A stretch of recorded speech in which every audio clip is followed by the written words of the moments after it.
الحمد لله رب العالمين والصلاة والسلام على من وصفه الله تعالى قائلا وإنك لعلى خلق عظيم. اللهم صل وسلم وبارك على سيدنا محمد وعلى آله وصحابته أجمعين والتابعين لهم بإحسان إلى يوم الدين. يا أيها الذين آمنوا اتقوا الله حق تقاته ولا تموتن إلا وأنتم مسلمون. عباد الله، إن المتأمل في حال بعض شباب المسلمين يتألم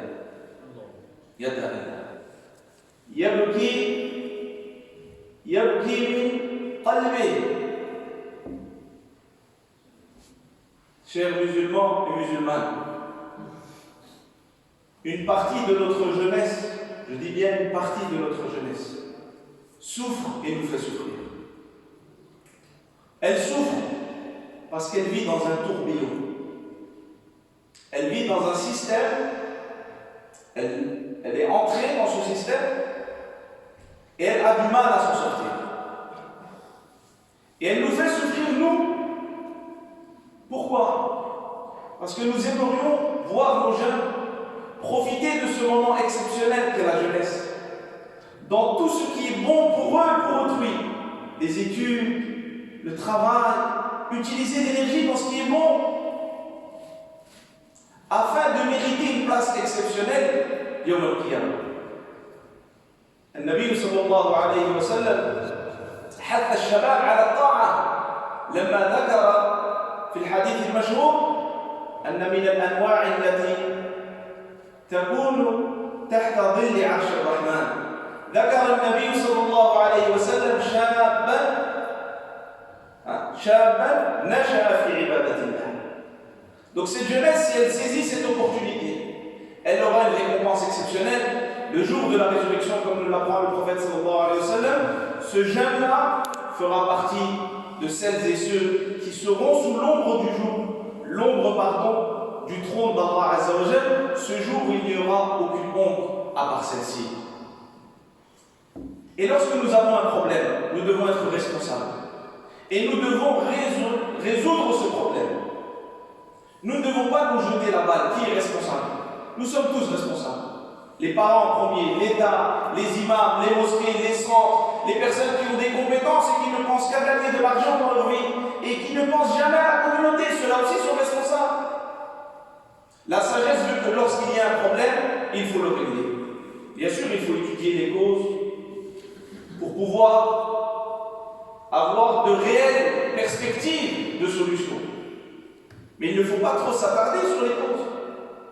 Parce qu'il y a des gens qui parlent que des causes et qui ne proposent rien. Un vrai médecin ne dit pas aux gens pourquoi est-ce que tu es malade, mais il prescrit l'ordonnance. Un vrai pompier ne dit pas pourquoi est-ce que tu te retrouves dans le feu, mais il te sort du feu. C'est comme ça que doit être le musulman, car chaque musulman doit faire la da'wah. Chaque musulman a une responsabilité, comme nous l'avons dit il y a 2 semaines. Alors, nos jeunes ont besoin d'un coup de main. Nos jeunes ont besoin d'aide et de soutien. Ils n'ont pas besoin de critiques et de blâme. Ils ont besoin d'invocations en leur faveur et pas d'invocations contre eux. Ils ont besoin de paroles douces et sages, pas de paroles dures et déplacées. Ils ont besoin de mots, de conseils sincères qui sortent du cœur. Nous devons vouloir le bien pour ces jeunes-là. Et nous devons tous ensemble nous entraider. Ne sois pas serein parce que tes enfants réussissent à l'école. Même tes enfants sont en danger quand les enfants de ton quartier sont en danger.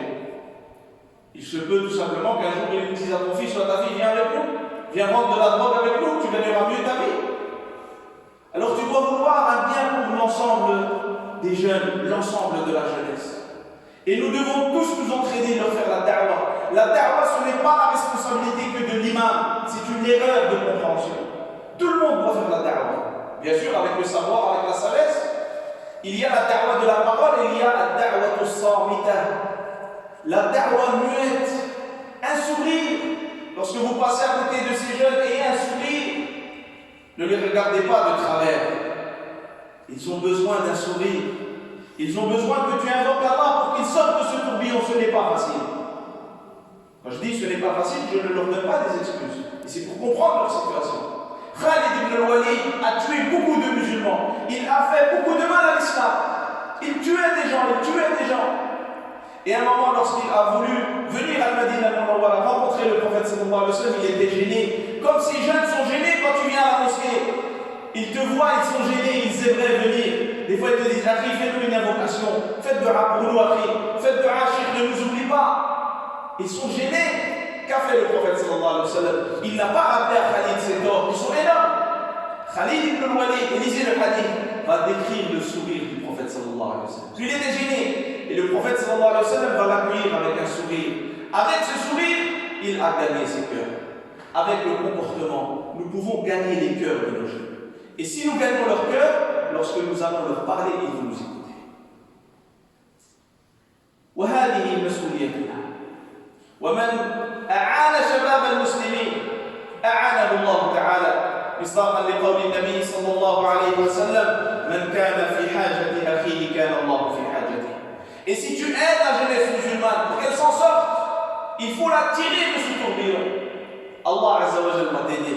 Comme a dit le prophète sallallahu alayhi wa sallam, celui qui œuvre à satisfaire le besoin de son frère, Allah exalté sera là pour lui satisfaire le sien. Donc nous devons aider nos jeunes. Comment les aider?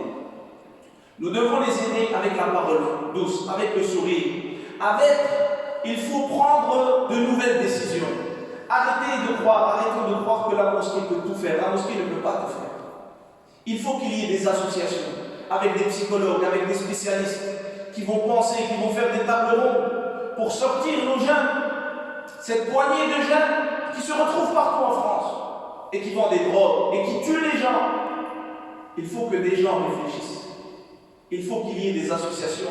Il faut que nous ayons des médias, de vrais médias, qui montrent à nos jeunes qu'ils peuvent s'en sortir. Des médias qui vont retracer le chemin de certaines personnes, filles et garçons qui ont réussi pour regagner la confiance. Et cela, c'est très important. Alors nous devons tous travailler. Et nous devons tous travailler intelligemment.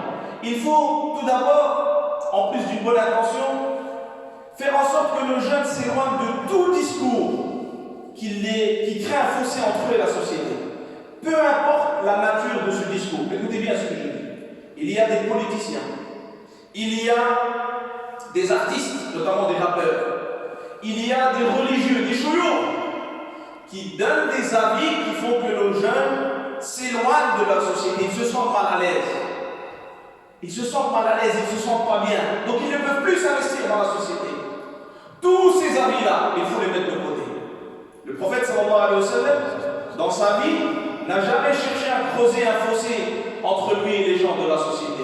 Il s'habillait comme eux, il avait gardé les habitudes et les coutumes des gens de son pays, seulement la croyance et l'adoration étaient différentes.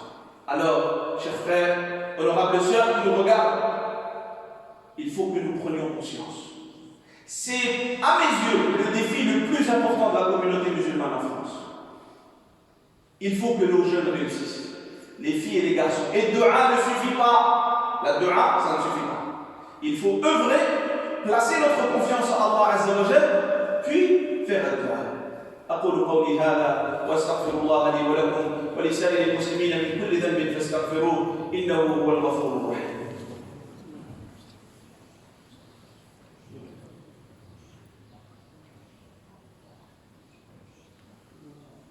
الحمد لله وكفى وسلام على عباده الذين اصطفى. أيها الإخوة الكرام، إن شبابنا بحاجة إلى النصيحة. إلى النصيحة لا الفضيحة. إلى النصيحة بتعجيل التوبة. Nos jeunes ont besoin de conseils pour qu'ils se repentent. Et le repentir n'est pas facile. Il n'est pas facile de repentir. Lorsque tu es dans un train et tu te rends compte après 1h30 que tu t'es trompé de train, tu vas galérer. Ça va être dur pour toi. Tu vas descendre et racheter un autre billet, etc. etc. C'est ça la tawbah, ce n'est pas facile. Mais plus tôt tu le feras, et mieux cela sera pour toi. Tu éviteras d'autres problèmes. Et il faut te repentir. Mon frère, ma soeur, qui vend la drogue, il faut te repentir. Il faut gagner ta vie dignement, comme les prophètes et les messagers, alayhi salatu wassalam. Le prophète Mohammed sallallahu alayhi wa sallam était berger puis commerçant. Le prophète Zakaria alayhi salam était menuisier. Tu as de plus grandes ambitions. Yusuf alayhi salam était ministre. Yusuf alayhi salam était ministre. Et il y avait également Sulayman alayhi salam qui était un roi. Alors, aie de grandes ambitions et gagne ta vie par le halal, de manière licite. Ne t'approche pas de l'illicite. Et maintenant, si tu veux te repentir, en plus de demander le pardon aux gens, et je termine là-dessus, il y a une condition très importante, في التوبة وهي التحلل من المظالم. ما يكفيش كل شيء واحد يبيع لك شي تقول له يلا تمشي معك في ديال خذ العمره وربي غيسمع عليك. لا لا لا ابدا. هذاك الناس كيقتل. هذيك الفلوس الان خصو يردها. هذه من شروط التوبه.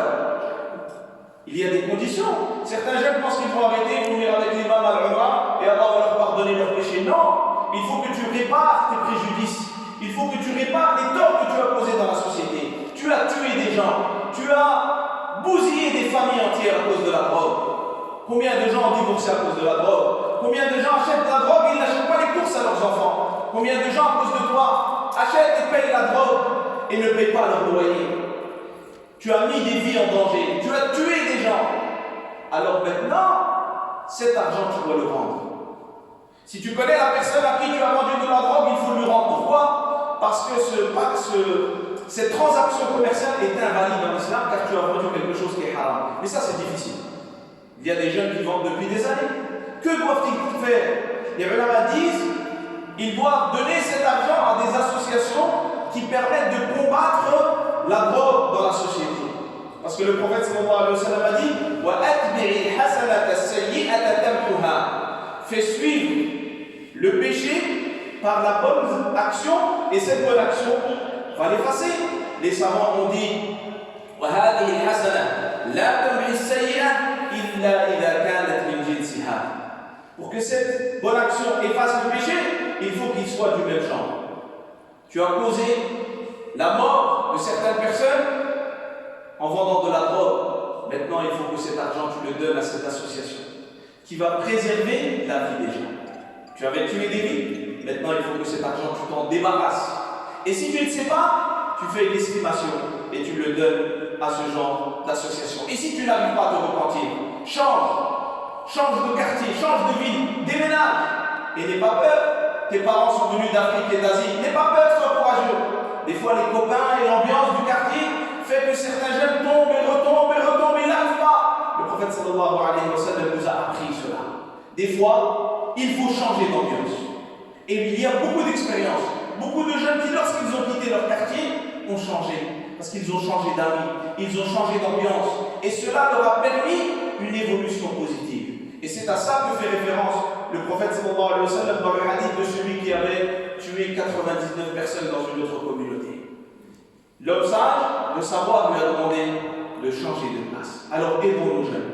Aidons nos jeunes pour que nos jeunes soient dans cette société un plus, pour qu'ils apportent tout ce qui est bon par rapport à la société, et non pour qu'une partie de nos jeunes, même si ce n'est qu'une partie, cette partie cause du tort, elle cause du mal, elle donne raison à ceux qui disent que l'islam c'est l'anarchie et que l'islam n'est pas une solution de vie paisible et sereine au XXIe siècle. Ibadallah, لقد أمركم الله بأمر بدأ فيه بنفسه وثنى فيه بملائكته حيث قال تعالى إن الله وملائكته يصلون على النبي يا أيها الذين آمنوا صلوا عليه وسلموا تسليما اللهم صل على سيدنا محمد في الأولين والآخرين وفي الملأ الأعلى إلى يوم الدين اللهم أصلحنا وأصلح شبابنا اللهم أصلحنا وأصلح شبابنا اللهم أصلحنا وأصلح شبابنا.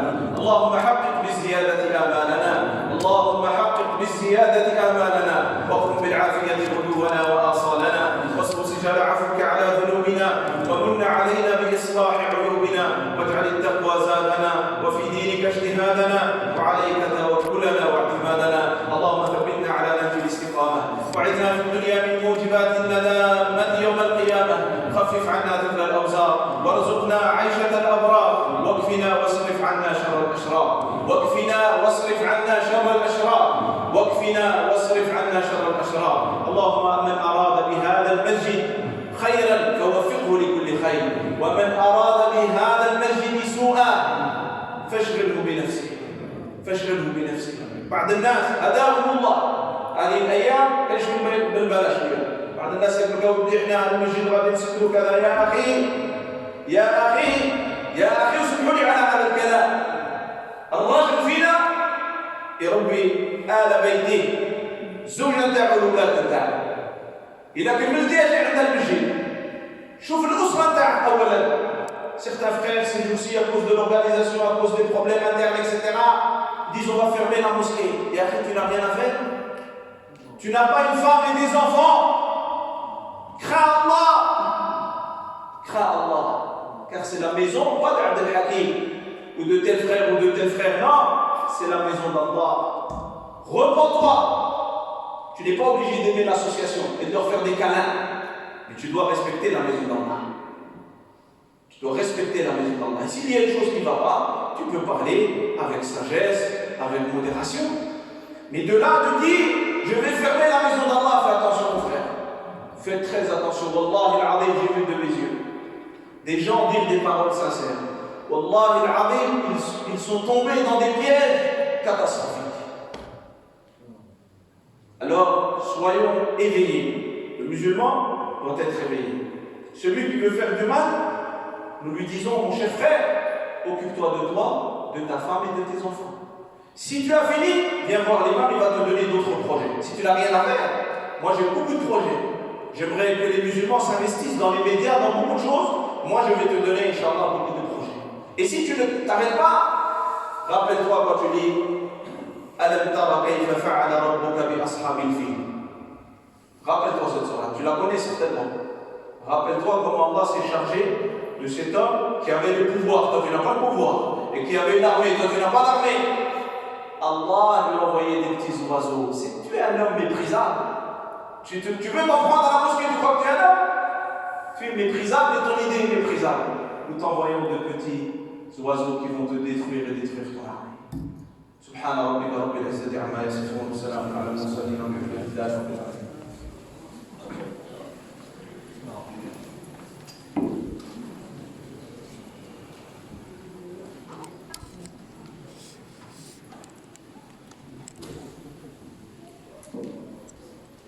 الله أكبر الله أكبر أشهد أن لا إله إلا الله وأشهد أن محمدا رسول الله. حي على الصلاة حي على الفلاح قد قامت الصلاة قد قامت الصلاة. الله أكبر الله أكبر لا إله إلا الله.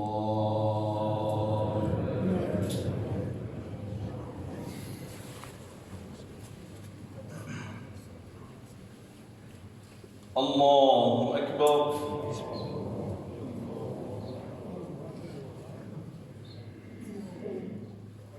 الحمد لله رب العالمين الرحمن الرحيم مالك يوم الدين إياك نعبد وإياك نستعين اهدنا الصراط المستقيم صراط الذين أنعمت عليهم غير المغضوب عليهم ولا الضالين.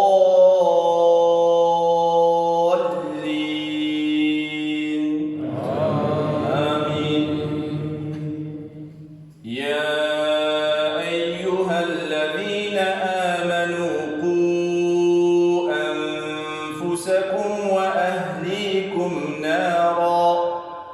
نارا وقودها الناس والحجارة عليها ملائكة غلاظ شداد لا يعصون الله ما أمرهم ويفعلون ما يؤمرون. الله أكبر.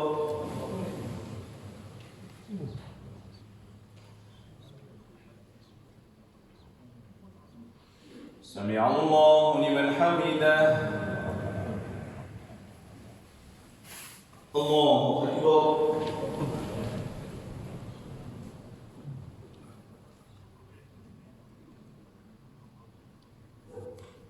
الله أكبر. الله أكبر.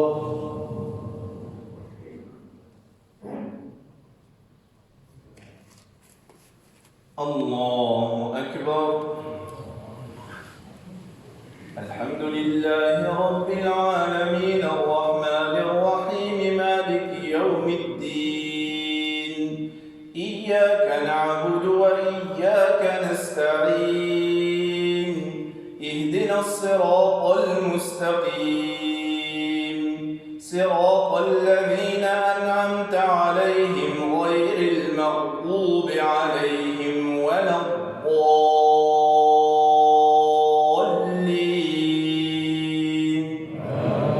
آمين. ألم تر كيف فعل ربك بأصحاب الفيل ألم يجعل كيدهم في تضليل وأرسل عليهم طيرا أبابيل ترميهم بحجارة من سجيل فجعلهم كعصف مأكول. الله أكبر.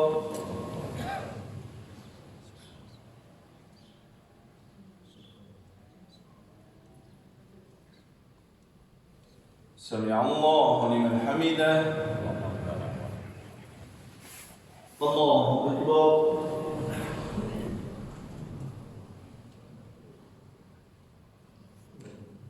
الله أكبر. الله أكبر.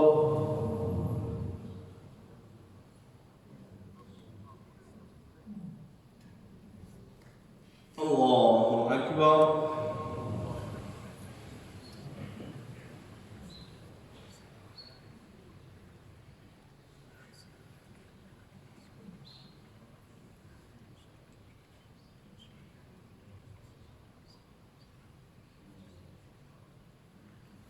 السلام عليكم ورحمة الله. السلام عليكم ورحمة الله.